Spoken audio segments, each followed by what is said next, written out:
Counseling. I work as a part-time school counselor at a junior high school. When I first arrived at this school, I was assigned to a third-year junior high school girl named Kade.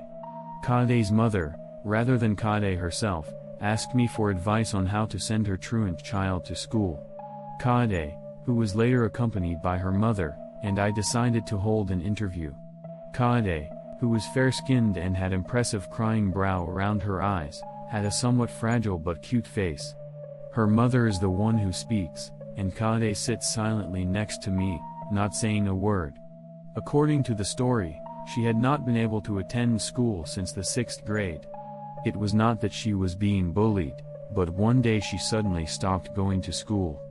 No matter how much I asked her why, she stubbornly refused to open her mouth and continued to stay in her room.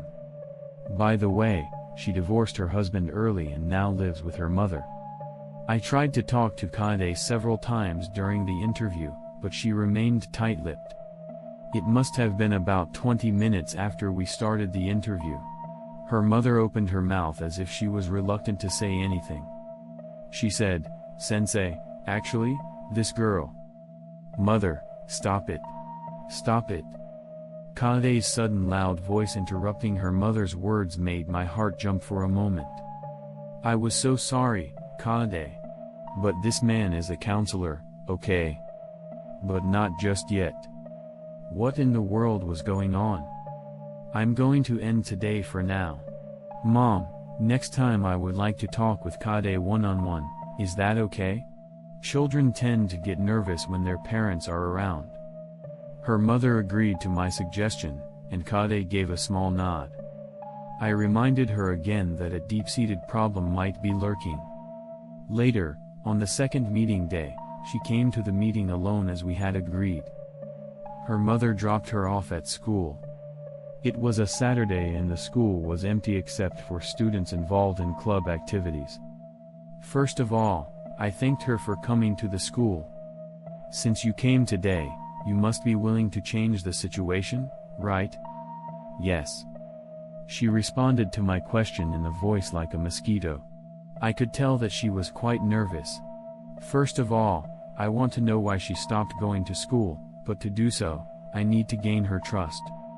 She only said yes or no in a low voice while clutching the hem of her skirt, but we found out that we liked the same music artist during our chat and that we had some topics in common, and gradually she started to talk more and more. I try not to talk too much. Now is not the time. You can't be in a hurry in this business. The day ended with just chatting, and although the meeting lasted less than an hour, I felt a definite response.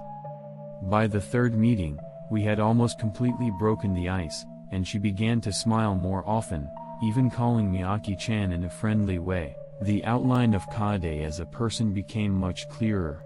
She is a normal girl, no different from other girls her age. She is just a little unstable at the moment. What is puzzling, however, is that the school would not disclose her information to me. I thought that close cooperation with the school would have brought me closer to solving the problem, but the homeroom teacher and principal told me that the mother had requested that I not discuss her case with anyone outside the school without her permission. As a part-time counselor, I was an outsider. On the fourth meeting day, we finally focused on the reason for her current truancy.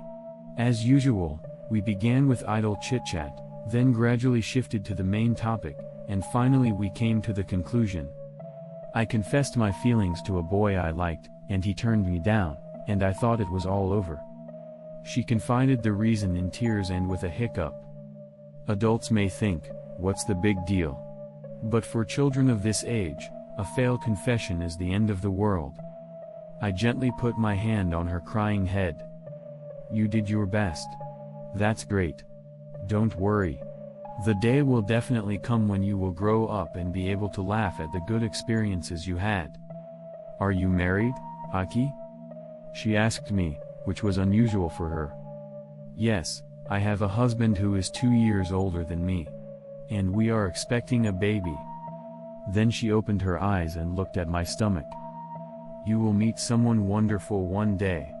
I'm sure you will become a kind, happy, and wonderful mother. I'll be your mother." Her eyes seemed to be shaking as she spoke. Her face, which was already white, became even paler. She opened her mouth as if she was about to say something, and then immediately closed it. Her eyes fell from my face to her hand on the desk, and there was a moment of silence. I talked with her for nearly 2 hours today. She must be tired from the longer than usual interview. Just as I was thinking that. "I'm sorry, I'm going home today." She suddenly said this and quickly left the room as if to run away without even saying hello. Just before she left the doorway of her room, she stopped and turned around to look at me. Looking back, I think her eyes had completely lost their light and had become cloudy. After a few seconds of eye contact, she ignored my question and just left the room. At 7 p.m. that night, I returned home and received a call from the school. Kade jumped into a train and died instantly. Her mother was said to be in a state of confusion and barely able to speak. When I received this news, I did not immediately understand what had happened, and it took me a while to comprehend the situation. It was all so sudden, like a bad joke, that I had no sense of reality. Apparently, there was no will left behind. I did not attend the funeral. No, I couldn't.